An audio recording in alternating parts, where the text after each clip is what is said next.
Support for the Living Wisdom podcast is provided by In Touch Pharmaceuticals, a long-term care pharmacy committed to meeting the specialized pharmaceutical needs of their clients. Visit intouchpharma.com. Hey, welcome back to our Living Wisdom podcast. I'm Karsten alongside Deb Carriveau, and we are diving right into the topic of burnout because we talk a lot about guilt, and guilt for sure is associated with this journey at some point or another, or frankly the entire time.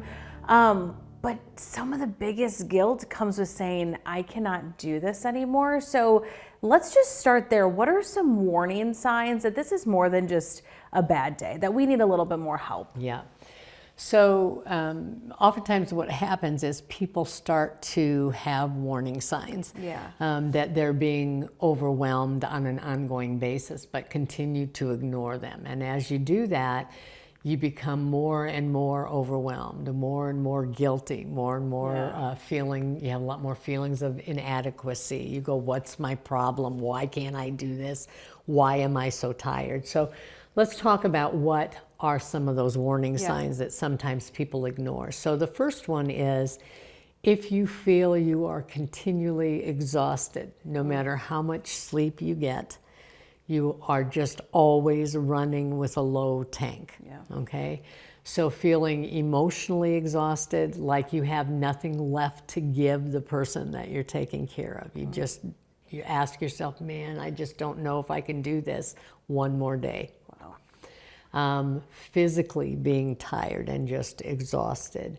If you start to recognize that your temperament is changing, so your level of empathy and compassion for your loved ones starts to wane. Oftentimes the first sign that I recognize in caregivers is just total apathy. You just back away and go, okay, whatever, do whatever you want. Don't care. Right, exactly. I just don't care. I just don't have the energy to fight with you anymore. So all those kinds of things can be those early warning signs that you've just gotten to the point where this is too much, you're too overwhelmed. And just being able to acknowledge that for yourself sometimes creates a whole nother level of guilt. Totally get that. Because we unrealistically say to ourselves, if I was a good wife, if I was a good daughter, I'd be able to do this. I wouldn't be tired. I wouldn't. That's baloney. Okay? This is an exhausting, stressful place to be. This disease is an extremely destructive and hard journey to be on. I tell families all the time when they get to the place where they're considering placement and they're talking to me about, bringing a loved one, and they will express to me how hard this decision is and how guilty they feel.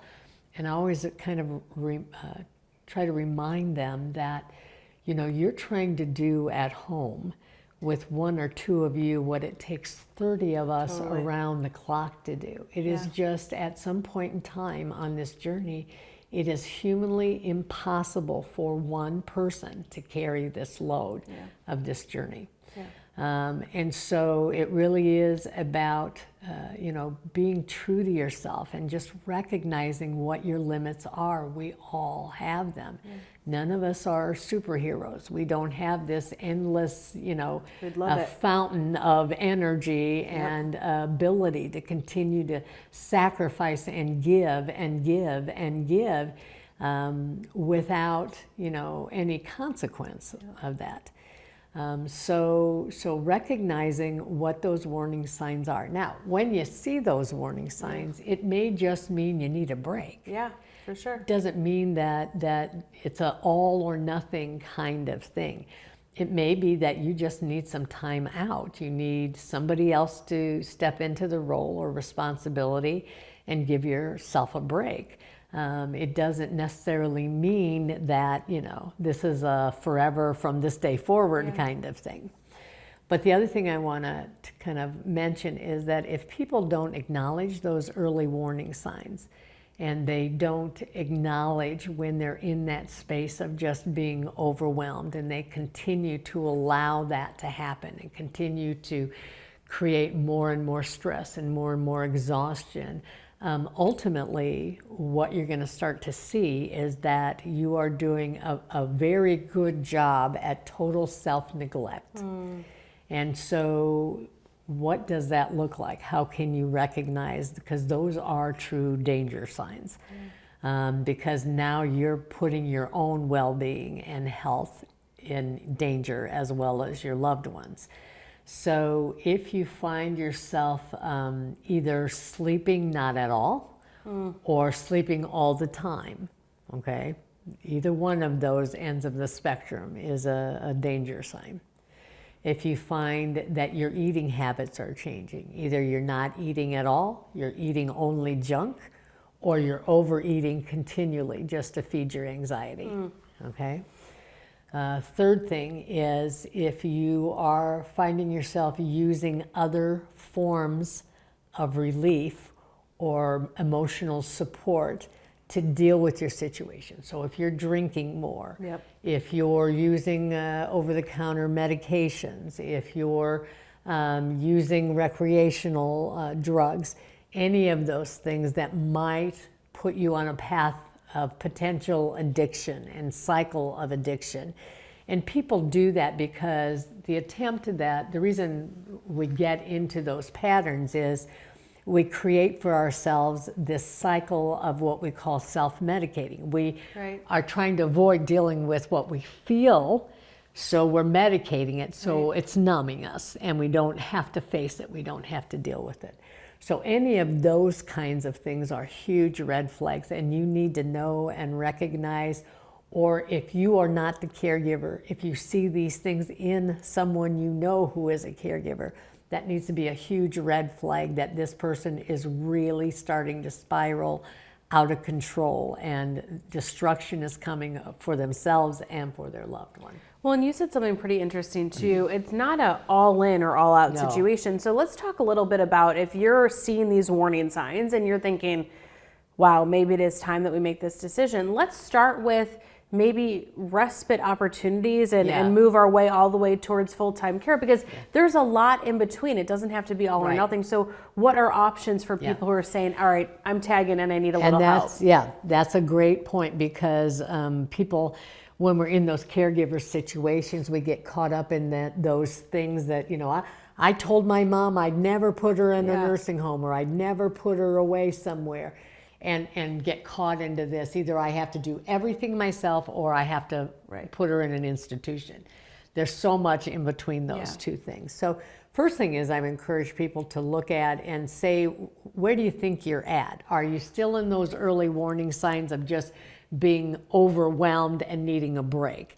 If that's the case, then there are lots of alternative things that you can do. One is look at adult daycare. Just like we have daycare for children, we have daycare for senior adults.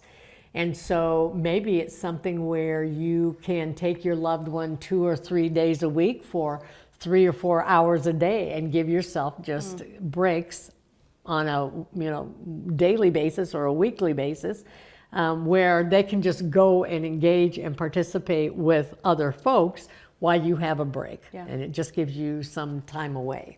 Some opportunities to do some things for yourself and make yourself feel good. So that's an option. It might be daycare that's specifically memory care daycare, or there are also several centers, senior centers, that have just general adult daycare for any issue.